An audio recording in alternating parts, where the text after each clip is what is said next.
નમસ્કાર વિદ્યાર્થી મિત્રો, મજામાં? ઓલરાઈટ. તબિયત પાણી દર વખતે તમને પૂછું છું કેમ, તો કે વિપરીત વિકટ પરિસ્થિતિ છે તો તકેદારી રાખવી પડે આપણે. કેમ? તો કે સિઝનલ બીમારી થાય નહીં એટલા માટે. રાઈટ? સરસ. ચાલો રીકેપ મારે આપવાનો છે. તો છેલ્લા લેક્ચરમાં તમે કક્ષક વિશેની બધી ચર્ચા કરેલી હતી. યાદ છે ને કે ભાઈ કક્ષક એટલે શું અને એના પ્રકાર આપણે બે તબક્કામાં પૂર્ણ કરેલું હતું. એસ કક્ષક એ અદિશની દુનિયા આપણે ખોલેલી હતી અને પછીના લેક્ચરમાં તમે સદિશ કક્ષકો પી ડી અને એફ ની ચર્ચા કરેલી. યાદ છે ને? એનો આકાર ને ક્વોન્ટમ આંકમાં એક સરસ મજાની નોંધ પણ આપેલી હતી. ત્યારે આપણે એક દાણો નાખીને ગયેલા હતા. આજનો જે પ્રશ્ન છે એ તમે નાના ધોરણમાં શીખ્યા નથી બહુ ડિટેલમાં, બરાબર? આમ થોડો અટપટો છે, તમને ગમે નહીં. ભણવું અને ભણવું બંને રીતે નથી ગમે એમ, પણ હવે છે તો આપણે સ્વીકારી ચાલુ પડશે. ગુજરાતી કહેવાય છે ને, પલાળ્યું છે એટલે મુંડાવવું પડે છે. કાંઈ વાંધો નહીં. ચાલો સીધા પ્રશ્ન તરફ આપણે જતા રહીએ. તો મેં અહીંયા લોંગ ક્વેશ્ચન મૂકેલો છે. પ્રશ્ન તરીકે સમજાવો. મોટો પ્રશ્ન. ક્વોન્ટમ આંક, ઇંગ્લિશ ઉચ્ચાર, ગુજરાતી ક્વોન્ટમ આંક જ આપણે શબ્દ બોલીએ છીએ, બરાબર? અને પછી તમે એના પ્રકાર વિશેની જાણકારી મેળવવાના છો ધીરે ધીરે. પણ એવું કીધેલું આપણે કે ભાઈ કોઈ પણ પરમાણુનું વર્ણન કરવા માટે, સમજો, પરમાણુનું વર્ણન કરવા માટે ક્વોન્ટમ આંકને જરૂરી ગણાય છે. સાચું? એનું કારણ એટલા માટે કે પરમાણુ તમે બોલો એટલે એમાં કયા પ્રકારની કક્ષકો છે, કક્ષકોની સંખ્યા કેટલી છે, ઇલેક્ટ્રોન કઈ દિશામાં ગતિ કરે છે અને પરમાણુનું કદ, આ સમગ્ર માહિતી તમે ભેગી કરો જેને તમે ક્વોન્ટમ આંક કહેવાના છો. એટલે પરમાણુનું વર્ણન થયું એટલે સરવાળે કોનું વર્ણન થયું કહેવાય? કક્ષકો અને ઇલેક્ટ્રોનનું જ થયું કહેવાય. સાચું? એટલે પરમાણુમાં જુદી જુદી જે કક્ષકો છે એના આકાર, પ્રકાર અને શક્તિ, આકાર, પ્રકાર, શક્તિ ની માહિતી ક્વોન્ટમ આંકથી તમે મેળવી શકો છો. એટલે અહીં આગળ આમ જનરલ તમને એવી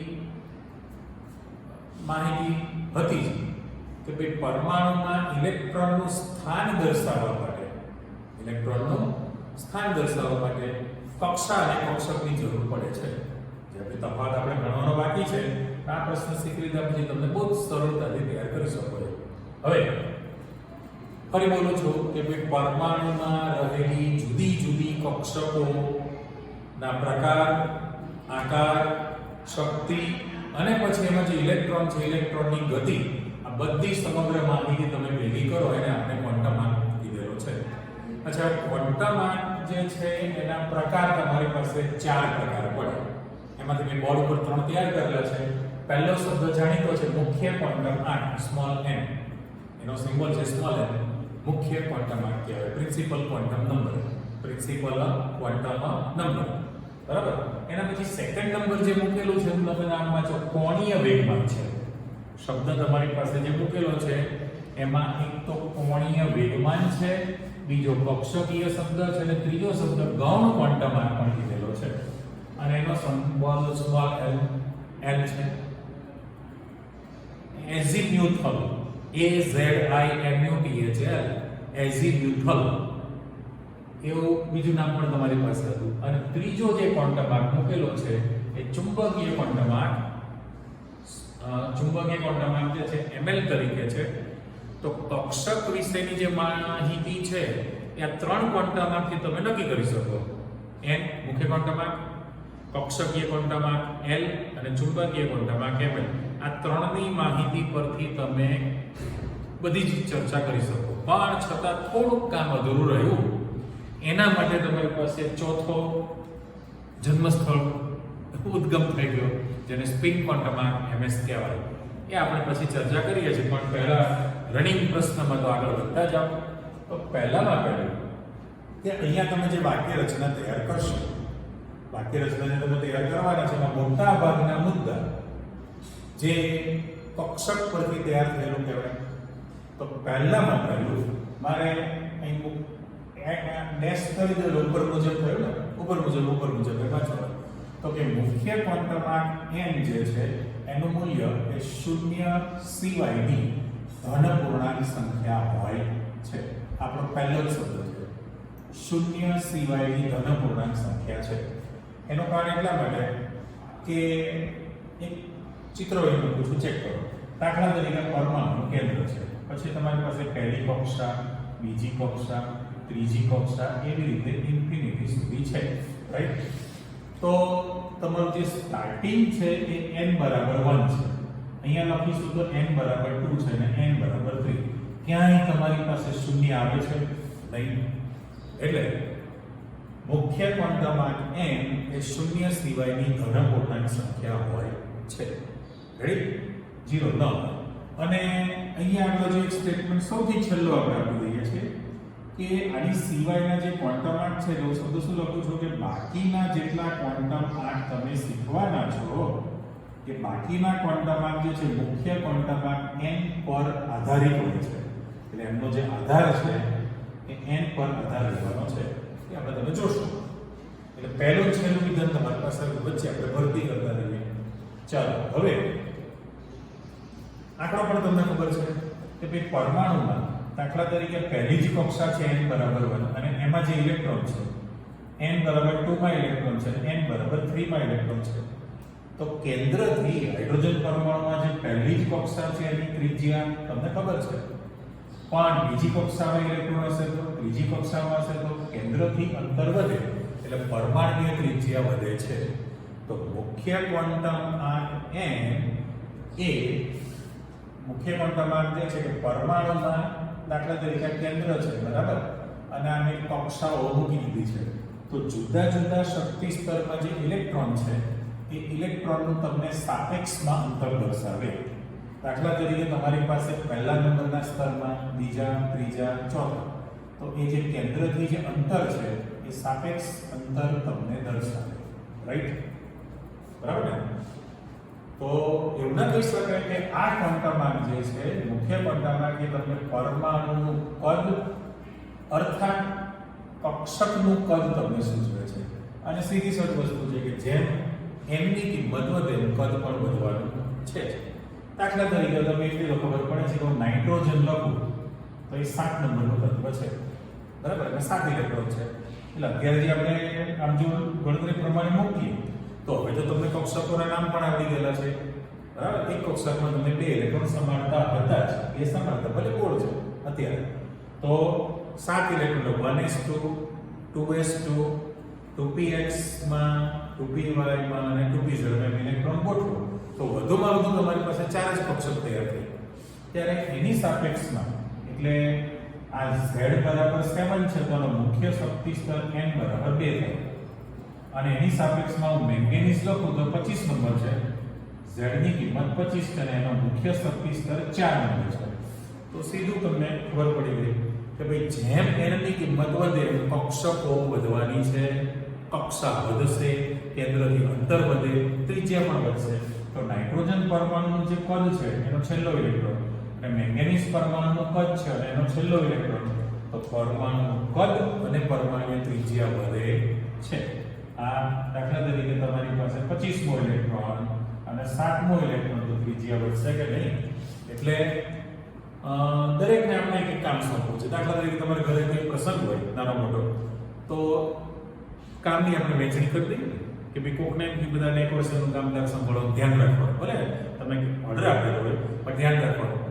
કેટરિંગ રસોડાની અંદર જે કેટરિંગ વાળા આવી ગયા છે તો અંદર આયોજન કરવાનું, પહોંચાડવાનું વગેરે વગેરે કામની વહેંચણી કરી દઈએ છીએ સરળતા માટે. અહીંયા પણ મુખ્ય ક્વોન્ટમાર્કનું કામ શું છે, પરમાણુનું કદ શું છે, કક્ષકનું કક્ષાના કક્ષકનું કદ થયું કહેવાય.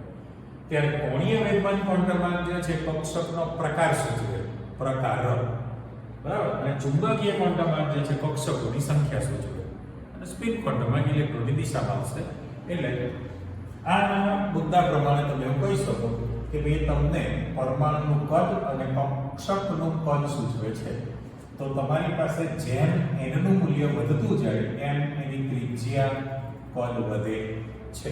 સમજો? આગળ કે ભાઈ મુખ્ય ક્વોન્ટમાર્ક n જે છે એ ઇલેક્ટ્રોનના મુખ્ય શક્તિ સ્તર સૂચવે છે. મુખ્ય શક્તિ સ્તર. હવે સ્તર એટલે લેયર, એટલે મેઇન લેયર તમને સૂચવે. ત્યારે પેલી કક્ષક છે ગૌણ શક્તિ સપાટી લેયર થઈ કહેવાય. તો મુખ્ય શક્તિ સ્તરની તમને માહિતી આપો તો આપણે જોઈ લીધું કે આમાં n બરાબર 2 છે અને n બરાબર 4 છે. તો મુખ્ય શક્તિ સ્તર ઇલેક્ટ્રોનના કેટલા છે તમે જાણી શકો છો. આ તો તમારી પાસે ગઈ વખતે આપેલું છે કે મુખ્ય ક્વોન્ટમમાં n બરાબર 1 2 3 4 એમ તમારી પાસે ઇન્ફિનિટી સુધી ચાલતું રહે, જેને તમે અનુક્રમે એક નંબર છે કે k કક્ષા કેપિટલ, l કક્ષા, m કક્ષા, n કક્ષા વડે દર્શાવો છો. એ ગયા લેક્ચરની નોંધમાં તમે લખી ગયા છો, યાદ છે ને? તો અહીંયા n બરાબર 1 2 3 4 5 ઇન્ફિનિટી સુધીનું મૂલ્ય છે. લખવું જ પડે. તો n બરાબર 1 તો ને k કક્ષા કહેવાય. કોષ પણ શબ્દ વાપરે છે. k cell. આ બે લો તો l થયું, m થયું, n થયું, એ તૈયાર થયું કહેવાય. સાથે સાથે કોઈ પણ પરમાણુમાં કક્ષકોની સંખ્યા n² સૂત્ર પરથી તમે જાણી શકો છો ને. કક્ષકોની સંખ્યા જે છે n² સૂત્ર પરથી જાણી શકાય. અને ઇલેક્ટ્રોનની જે સંખ્યા છે, ઇલેક્ટ્રોનની સંખ્યા, એના માટે 2n² સૂત્ર આપણે મૂકીએ છીએ. હવે આ બંને માટે ચેક કરો. આ તો આવી ગયો મુદ્દો છે કે જો તમે મુખ્ય ક્વોન્ટમમાં n બરાબર 2 લો, જો તૈયાર છે આપણી પાસે, જાઓ ત્યાં કે ભાઈ નાઇટ્રોજનમાં મુખ્ય શક્તિ સ્તર 2 નંબર છે, તો 2 નો વર્ગ 4 થાય તો 2 નંબરના ક્વોન્ટમ આર્કમાં 2s કક્ષક આવશે અને 3 2p કક્ષક આવવાની છે. છૂટું પાડું તો 2px 2py અને 2pz છે. બરાબર. 2 નંબરના શક્તિ સ્તરમાં 2s કક્ષક આવે, 2px 2py 2pz છે. એટલે ટોટલ કક્ષકોની સંખ્યા તમારી પાસે કેટલી તૈયાર થઈ? 4. એટલે કક્ષકોની સંખ્યા n² સૂત્ર પરથી જાણી શકાય. અને ઇલેક્ટ્રોનની જે સંખ્યા છે એ સૂત્ર 2n² છે. કેમ? તો કે એક કક્ષકમાં વધુમાં વધુ 2 ઇલેક્ટ્રોન સમાઈ શકે. તમે જે ચિત્ર મૂકેલું છે, દાખલા તરીકે n બરાબર 1 શક્તિ સ્તર છે, એમાં એક ઇલેક્ટ્રોન ને પછી બીજો ઇલેક્ટ્રોન મૂકી દો તો 2 ને પછી ત્રીજો ગોઠવી શકાતો નથી.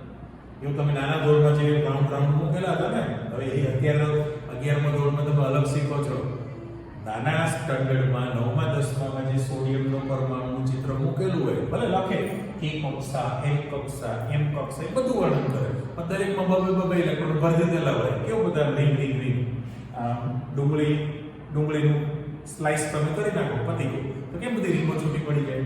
એવી રીતે આ ડુંગળીનું પતીકું મૂકી દીધેલું હતું તમારા ચિત્રમાં. પણ હવે તો તમે p પ્રકારની કક્ષક, d કક્ષક, f કક્ષક એની પણ જાણકારી લઈ લીધી. તો એક કક્ષકમાં વધુમાં વધુ 2 ઇલેક્ટ્રોન સમાય. બરાબર. તો તમે n ની કિંમત 2 મૂકો તો 2 નો વર્ગ 4 અને 4 દુ 8, ટોટલ 8 ઇલેક્ટ્રોન થવાના. કેમ? તો કે કક્ષક જોઈ લો, 1 2 3 4, દરેકમાં 2 સમય 4 દુ 8 થઈ ગયા. બરાબર. એટલે સરવાળો અને બાકીના ક્વોન્ટમમાં જે છે મુખ્ય ક્વોન્ટમમાં n પર તો આધાર રાખે છે. એટલે આપણે ઘણી ડિટેલ આપેલી કહેવાય. આ ઇન્ડિવિડ્યુઅલ સ્વતંત્ર પ્રશ્ન તરીકે પણ SQ તરીકે 2 માર્કમાં તમને પૂછી શકે દરેકની અંદર કે ભાઈ સમજાવો મુખ્ય ક્વોન્ટમમાં કેમ. તો તમારું લખાણ ફરી આપણે રિપીટ કરીએ છીએ કે ભાઈ મુખ્ય ક્વોન્ટમમાં n એ 0 સિવાયની ધન પૂર્ણાંક સંખ્યા હોય છે. બીજું, આ ક્વોન્ટમમાં પરમાણુમાં કેન્દ્રથી જુદા જુદા સ્તરમાં ગોઠવાયેલા ઇલેક્ટ્રોનનું સાપેક્ષ અંતર સૂચવે છે. એટલે કે જેમ n નું મૂલ્ય વધતું જાય, n નું મૂલ્ય વધે એમ કદ પણ વધે છે. તો પછી તમે કીધું કે આ ક્વોન્ટમમાં પરમાણુનું કુલ કદ અને કક્ષકોનું કદ સૂચવે છે. સમજો? આ ક્વોન્ટમમાં પરમાણુમાં રહેલા ઇલેક્ટ્રોનના મુખ્ય શક્તિ સ્તર સૂચવે છે. મુખ્ય શક્તિ સ્તર તૈયાર થયો કહેવાય.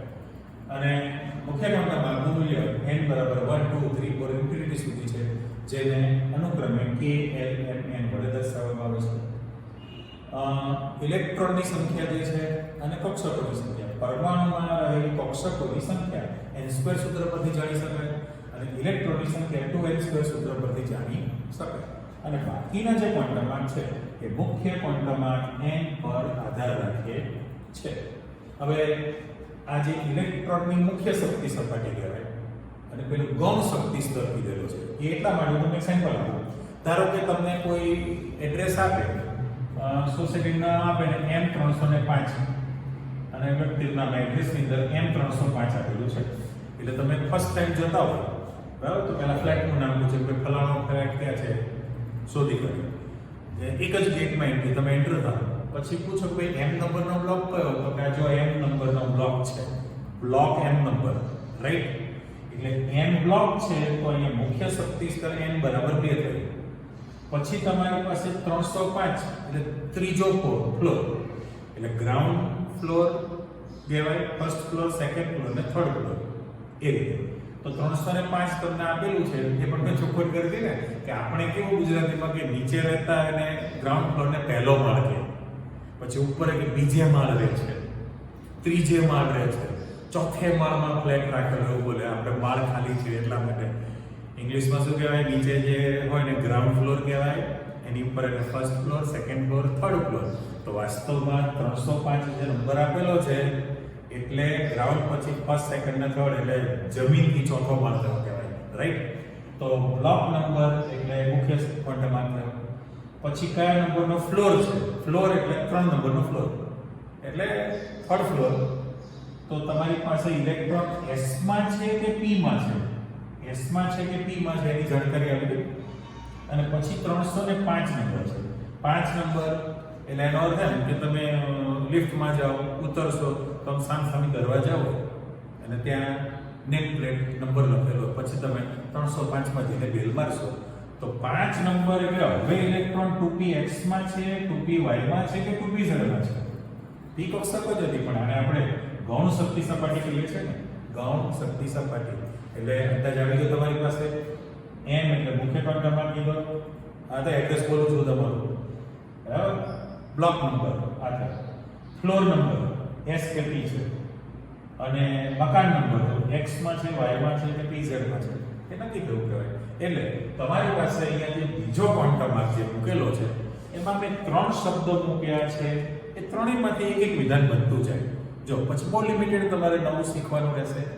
પહેલામાં પહેલું કે આપણા જે મુદ્દા છે ખાલી એને એરો પાડી રાખું છું બરાબર. તો અહીંયા આગળ તમે એવું લખી શકો કે આ ક્વોન્ટમમાં ઇલેક્ટ્રોનની ગૌણ શક્તિ સપાટી કીધું છે બરાબર. અને અહીંયા તમે મૂકેલું છે મુખ્ય શક્તિ સ્તર. સ્તર એટલે લેયર શબ્દ છે. મુખ્ય શક્તિ સ્તર શબ્દ છે અને અહીંયા ઇલેક્ટ્રોનની ગૌણ શક્તિ સપાટી. ગૌણ એટલે જે પેટાકોષ આપણે બોલીએ છીએ. એટલે તમારી પાસે જેમ શબ્દ આવતો જો ટીક માર્ક કરો ગૌણ શબ્દનો અર્થ ઇલેક્ટ્રોનની ગૌણ શક્તિ સપાટી થઈ. ઓકે. બીજું કે તમને ખબર જ છે કે ભાઈ પરમાણુમાં જે ઇલેક્ટ્રોન છે એ કેન્દ્રની ફરતે સતત વર્તુળાકાર માર્ગે ગતિ કરે છે જેને આપણે કોણીય ગતિ કીધી છે ને.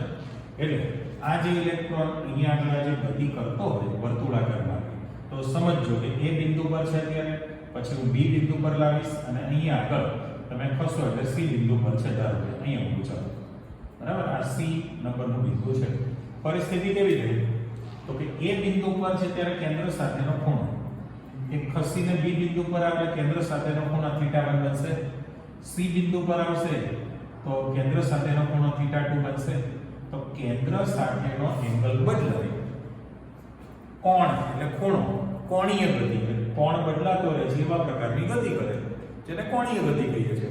તો પરમાણુમાં રહેલો ઇલેક્ટ્રોન કેન્દ્રની ફરતે જે કોણીય ગતિ કરે છે, ગતિ કેવી છે એની કોણીય ગતિ, તો એના કારણે ઇલેક્ટ્રોનનું કોણીય વેગમાન પણ મળે છે ને.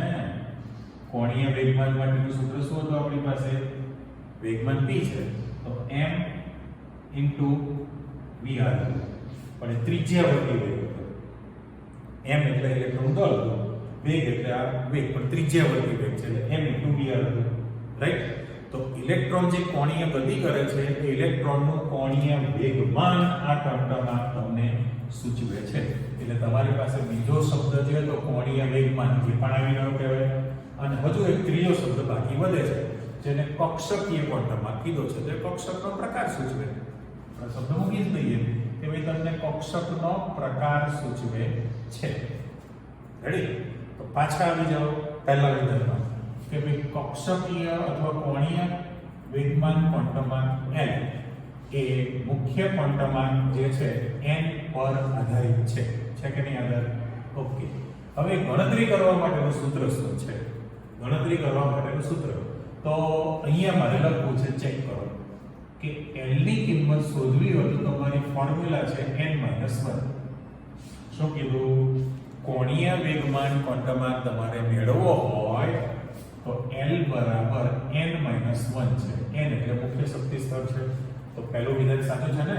કોણીય વેગમાન ક્વોન્ટમાર્ક L એ મુખ્ય ક્વોન્ટમાર્ક n પર આધારિત હોય છે. ઓકે, અચ્છા એની કિંમતો કેવી હોય? તો અહીંયા જુઓ કે ભાઈ કોણીય વેગમાન ક્વોન્ટમાર્કનું મૂલ્ય L નું જે મૂલ્ય શૂન્ય સહિત, શૂન્ય બોલવાનું નથી હો, કારણ કે ઇન્ડિયાની શોધ છે, ઇન્ડિયાએ 0 ની શોધ કરી એટલે દુનિયા આગળ વધી છે એવું બધા જ કહી રહ્યા છે. અને વાત સાચી છે. આજે કોમ્પ્યુટર મને તો નથી આવડતું પણ તમે બધા શીખો છો નાના ધોરણથી, તો 0 અને 1 ઉપર દુનિયા ચાલે છે. એટલે 0 ની શોધ ઇન્ડિયાએ કરી છે એટલે આપણે જોડે રાખીએ છીએ ને. સાચું? અત્યાર સુધી તમારે માર્ક જે હતા એ પાછળ 0 આવતો હતો ને, 5 ની પાછળ 0, 6 ની પાછળ 0, 8 ની પાછળ 0. અરે ઊંધું થાય છે, દશક તરીકે 0 બની જાય. ન થવું જોઈએ ભાઈ. એટલે આમાં શૂન્ય સહિતની, શૂન્ય એટલે L નું જે મૂલ્ય છે, કોણીય વેગમાન ક્વોન્ટમાર્ક L નું મૂલ્ય શૂન્ય સહિત n-1 સુધીની ધન પૂર્ણાંક સંખ્યા છે. ધન પૂર્ણાંક સંખ્યા છે. આમાં અપૂર્ણાંક આવતી એ શબ્દ છે સુધીની. બરાબર? પ્રેમથી બોલાવો ને, સુધાબેન ના હોય સુધાબેન, એટલે એના ઘરવાળા શું બને? એ સુધી, સુધી એટલે સુધી n-1 સુધીની ધન પૂર્ણાંક સંખ્યા હોય છે. તો આપણે એક કક્ષકનો પ્રકાર સૂચવે છે, કેવી રીતે નક્કી કરી શકાય? પછી આપણે કિંમત પણ લખવી છે કે જો તમે પહેલો કેસ n બરાબર 1 લઈ લો તો તમારી પાસે L બરાબર અહીંયા n ની કિંમત 1 મૂકો એટલે 0 થાય ને. પણ 0 એટલે કયા પ્રકારની કક્ષક થઈ? S કક્ષક. બીજું કે જો તમે n બરાબર 2 લઈ લો તો L ની કિંમત 2 માઈનસ 1 એટલે એકડો તો ખરો જ, પણ શૂન્ય સહિત કીધું છે, 0 ભૂલવાનો નથી. 0 અને એકડો ખરો, પણ 0 એટલે કઈ કક્ષક થઈ? S કક્ષક થઈ. એકડો એટલે કયા પ્રકારની કક્ષક થઈ? P કક્ષક થઈ. તો પછી તમે n બરાબર 3 લેશો તો જો આને બ્લોક કરો છો, આમ તમારું ચાલતું રહ્યું. હું તમને એક સરસ મજાનું કોષ્ટક આપવાનો જ છું, બરાબર? અને એમાંથી તમારો SQ ને MCQ બનવાનો છે. કે પછીનો જે ટોપિક આપણે લઈએ એના ભણ્યા પછીનો સરસ મજાનું પુસ્તક હું આપીશ તમને. એટલે ફરી જોવો ને કે જો n બરાબર 1 હોય તો L ની કિંમત 0 થાય, 0 લેસ કરશો. અને n બરાબર 2 હોય તો L ની કિંમત 0 સહિત n-1. તો પછી તમે n બરાબર 3 લો તો L બરાબર 0, 1 અને 3 માઈનસ 1 એટલે 2. પણ બગડો એટલે D પ્રકારની કક્ષક થઈ. એટલે મારે અહીંયા લખવું હોય તો કોણીય વેગમાન ક્વોન્ટમાર્કનું મૂલ્ય 0, 1, 2, 3, 4 એમ ચાલતું રહે. પણ લાસ્ટ લેક્ચરમાં પણ તમે શીખ્યા હતા કે ભાઈ L ની કિંમત 0 એટલે S પ્રકારની કક્ષક કહેવાય. જો છે L બરાબર 0 એટલે S કક્ષક. નવી દુનિયા છે, યાદ રાખજો. L ની કિંમત 1 હોય તો D પ્રકારની કક્ષક કહેવાય. L ની કિંમત 1 છે તો B પ્રકારની કક્ષક થઈ. L ની કિંમત 2 લખો તો D પ્રકારની કક્ષક તૈયાર થશે. અને L ની કિંમત 3 મૂકો તો F પ્રકારની કક્ષક તૈયાર થાય. પછી તો ખબર છે ને પ્રોવિઝન ની આગળ 4 ને 5 માટે બાકી છે શોધવાની G અને H. પણ તમારી દુનિયા તો 4 માં જ પૂરી થઈ ગઈ. એટલે આ જે ક્વોન્ટમાર્ક છે એ સ્વતંત્ર મેં કહ્યું એ પ્રમાણે જો તમને સ્વતંત્ર 2 માર્કના SQ માં પૂછે તો તમારે સ્ટેટમેન્ટ જે લખવાના છે આપણે રિપીટ કરી દઈએ કે ભાઈ કોણીય વેગમાન ક્વોન્ટમાર્ક L એ મુખ્ય ક્વોન્ટમાર્ક n પર આધારિત હોય છે. કક્ષકીય ક્વોન્ટમાર્ક L નું મૂલ્ય 0 સહિત n-1 સુધીની ધન પૂર્ણાંક સંખ્યા હોય છે. બરાબર? આ ક્વોન્ટમાર્ક પરમાણુમાં રહેલી કક્ષકનો પ્રકાર સૂચવે છે. જેમ કે તમે ચોખવટ કરી કે n બરાબર 1 હોય તો n બરાબર 2 હોય તો, અને કોણીય વેગમાન ક્વોન્ટમાર્કનું મૂલ્ય l બરાબર 0, 1, 2, 3 એ તમને કક્ષકનો પ્રકાર સૂચવે છે. કક્ષકનો પ્રકાર અને આકાર. બરાબર? અને કારણ કે પ્રકાર છે એટલે ખબર જ છે ને, પ્રકાર S તો સદિશ છે, પ્રકાર P, D ને તો કે સદિશ છે. એટલે પ્રકાર અને આકાર વિશેની જાણકારી થઈ ગઈ આપણી પાસે. ત્યાર પછી કીધું કે ભાઈ આ તમને ઇલેક્ટ્રોનની ગૌણ શક્તિ સપાટી સૂચવે છે. એડ્રેસ જે કીધું છે એ રીતે m3 સપાટી છે. તો ગૌણ શક્તિ સપાટી તૈયાર થઈ કહેવાય. અને છેલ્લું વિધાન કે ઇલેક્ટ્રોન જે કેન્દ્રની ફરતે કોણીય ગતિ કરે છે ઇલેક્ટ્રોનનું કોણીય વેગમાન આ ક્વોન્ટમ તમને સૂચવે છે. રાઈટ? એટલે બીજો ક્વોન્ટમ તમારી પાસે આવી ગયો. અને હવે તમે જોશો ત્રીજા ક્વોન્ટમ કે જેમાં તમે લખાણ આપેલું છે ચુંબકીય ક્વોન્ટમ ml. હવે તમે જાણી જાઓ સહેજ. બરાબર? મગજ કાના ખોલી નાખો. એક અહીંયા સ્ટેટમેન્ટ આપણે મૂકીએ છીએ, ચેક કરો. સુવાહક ધાતુનો તાર છે, એની બાજુમાં તમે મેગ્નેટિક સોય મૂકેલી છે, મેગ્નેટિક નીડલ. આનું કામ શું છે? આજુબાજુ ચુંબકીય ક્ષેત્રની હાજરી હોય તો તરત તમારે જેમ કોણાવર્તન દર્શાવે. યાદ આવી ગયો? આપણે ભણી ચૂક્યા છે આગલા લેક્ચરમાં, પણ અત્યારે તો એનું મૂળ સ્થાન આવી ગયેલું છે. તો સુવાહક ધાતુનો તાર છે, બાજુમાં તમે મેગ્નેટિક સોય મૂકેલી છે, મેગ્નેટિક કંપાસ જે છે. હવે તાર આ પોઝિશનમાં છે, તારમાંથી તમે કરંટ પસાર કરો તો તરત જ જેવો તારમાંથી કરંટ પસાર થાય તો જે આ નીડલ છે તમને ડિફ્લેક્શન દર્શાવે, કોણાવર્તન. કેમ? એ ક્યારે દર્શાવે? તો કે તારની આસપાસ ચુંબકીય ક્ષેત્ર ઉત્પન્ન થતું હોય તો એ કોણાવર્તન દર્શાવશે. સાચું? કેમ આવું થયું? તો કે વિદ્યુત પ્રવાહ એટલે શું? તો કે કશું નહીં, ઋણ વિદ્યુત ભારિત જે ઇલેક્ટ્રોન છે એ તારમાંથી ફાળ ગતિ કરે છે. સજુ તો આના પરથી સનાતન સત્ય સાબિત થઈ ગયું કે કોઈ પણ વાહક તારમાંથી જો વીજ પ્રવાહ પસાર થતો હોય તો એની આસપાસ હંમેશા ચુંબકીય ક્ષેત્ર ઉત્પન્ન થાય જ. આ સ્ટેટમેન્ટ તમારે પરમેનન્ટ યાદ રાખવાનું છે કે કોઈ પણ વાહક તારમાંથી જો વીજ પ્રવાહ પસાર કરવામાં આવે તો તારની આસપાસ હંમેશા વિદ્યુત ક્ષેત્ર જ પસાર થાય, વિદ્યુત ક્ષેત્ર ઉત્પન્ન થાય. તો પછી તમે વિચારો ને કે તમારી પાસે જે પરમાણુમાં ઇલેક્ટ્રોન છે, બરાબર, આ કેન્દ્ર ન્યુક્લિયસ આપણે મૂકી દીધું કે જેની અંદર પ્રોટોન છે અને ઋણ વિદ્યુત ભારિત ઇલેક્ટ્રોન છે, હાઇડ્રોજનની જ આપણે વાત કરીએ છીએ. તો પછી આ ઋણ વિદ્યુત ભારિત ઇલેક્ટ્રોન કેન્દ્રની ફરતે સતત ગતિ કરે છે. રાઈટ? એની ગતિ તો ચાલુ જ છે. તો આપણી થિયરી પ્રમાણે ઋણ વિદ્યુત ભારિત ઇલેક્ટ્રોન કક્ષકમાં રહીને ગતિ કરે છે. તો એ જે ગતિ છે એને કક્ષકીય ગતિ કહેવાય. તો આ કક્ષકીય ગતિને કારણે એમાં ચુંબકીય ક્ષેત્ર ઉત્પન્ન થશે અને એને દર્શાવવામાં આવે છે ચુંબકીય ક્વોન્ટમ ml વડે દર્શાવે. એટલે તમારું પહેલું જે વિધાન છે મારે એવું કહેવું છે, સમજી લો કે ભાઈ કોઈ પણ વીજ ભારિત ઘટક, તાર બારનું આપણે ઉદાહરણ લીધું, પણ લખાણા બધા શું કહી શકો તમે કે કોઈ પણ વીજ ભારિત ઘટક જ્યારે ગતિમાં હોય છે ત્યારે તેની આસપાસ હંમેશા ચુંબકીય ક્ષેત્ર ઉત્પન્ન થાય છે. અને હવે તમારું બીજું વિધાન આવી ગયું. આ જે સ્ટેટમેન્ટ છે કે ભાઈ પરમાણુમાં રહેલો ઇલેક્ટ્રોન કેન્દ્રની ફરતે કક્ષામાં રહીને સતત કક્ષકીય ગતિ કરતો હોય છે. આ ગતિને કારણે એ ચુંબકીય ક્ષેત્ર ઉત્પન્ન કરશે જેને ચુંબકીય ક્વોન્ટમ ml વડે દર્શાવવામાં આવે છે. સાચું? હવે એનું મૂલ્ય એમાં જતા રહીએ આપણે. તો પહેલામાં કહ્યું કે ભાઈ ચુંબકીય ક્વોન્ટમ જે છે એ કક્ષકીય ક્વોન્ટમ L પર આધારિત છે. એનો આધાર શેના પર છે? L પર. એટલે આપણે જો એક સ્ટેટમેન્ટ લખેલું છે કે ભાઈ બાકીના ક્વોન્ટમ જે છે, બાકીના ક્વોન્ટમ મુખ્ય ક્વોન્ટમ N પર આધારિત છે. કેમ?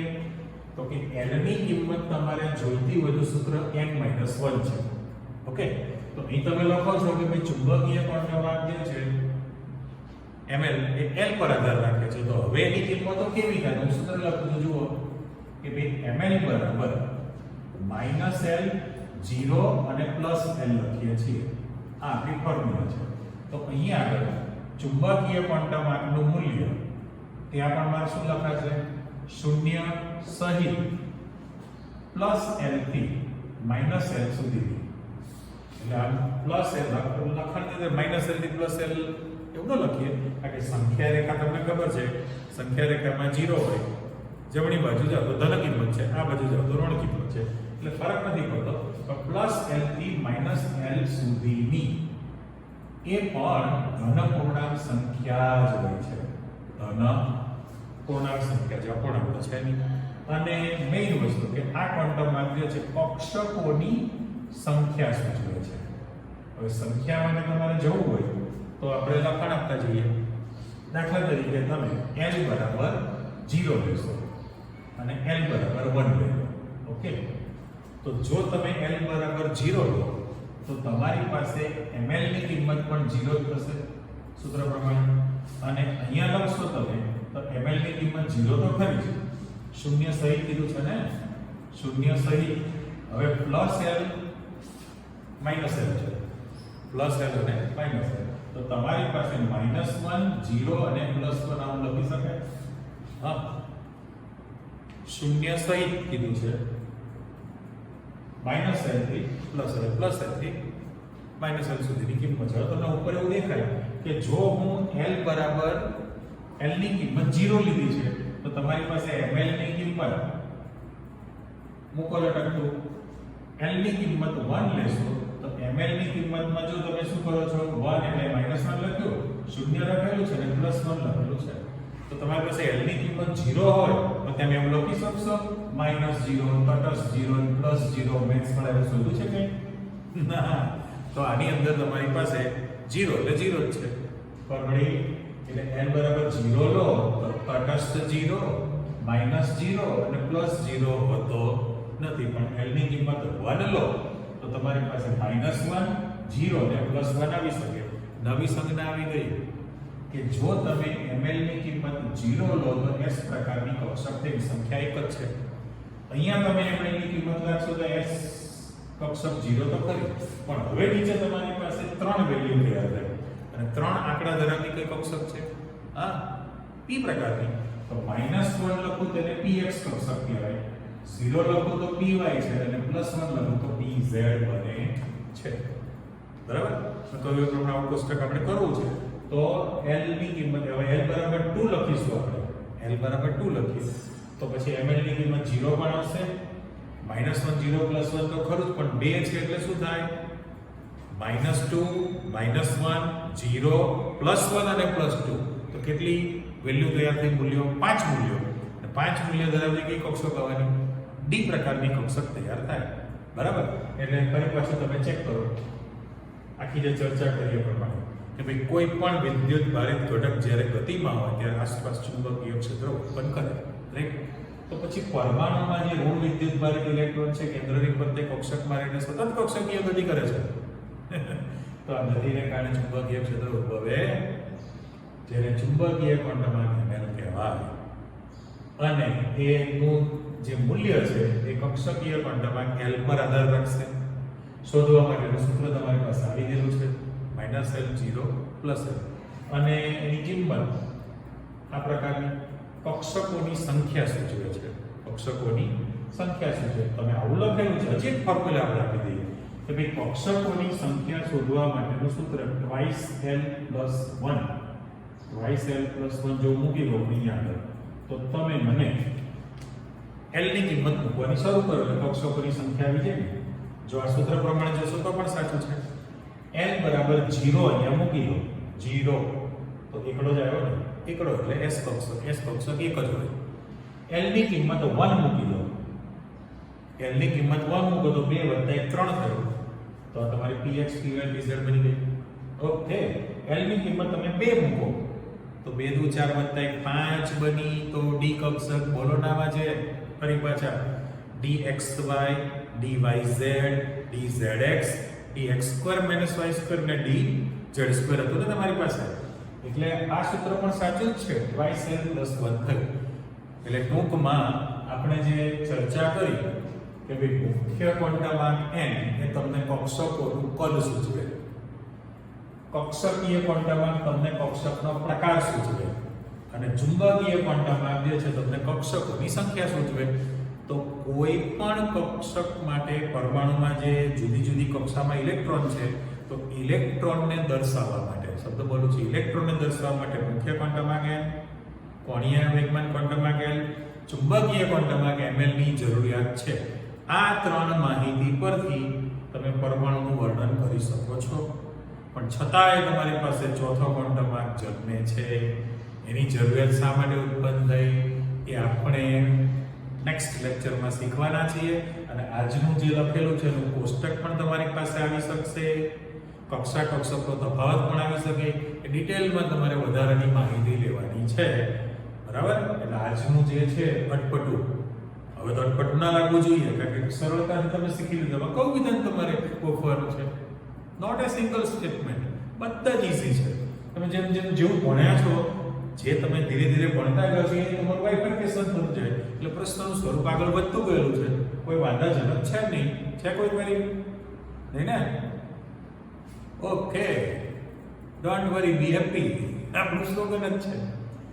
કાંઈ વાંધો નહીં, આટલું તૈયાર કરી રાખો. નેક્સ્ટ પાછા આપણે મળીએ છીએ, બરાબર? ઓકે, બાય, આવજો.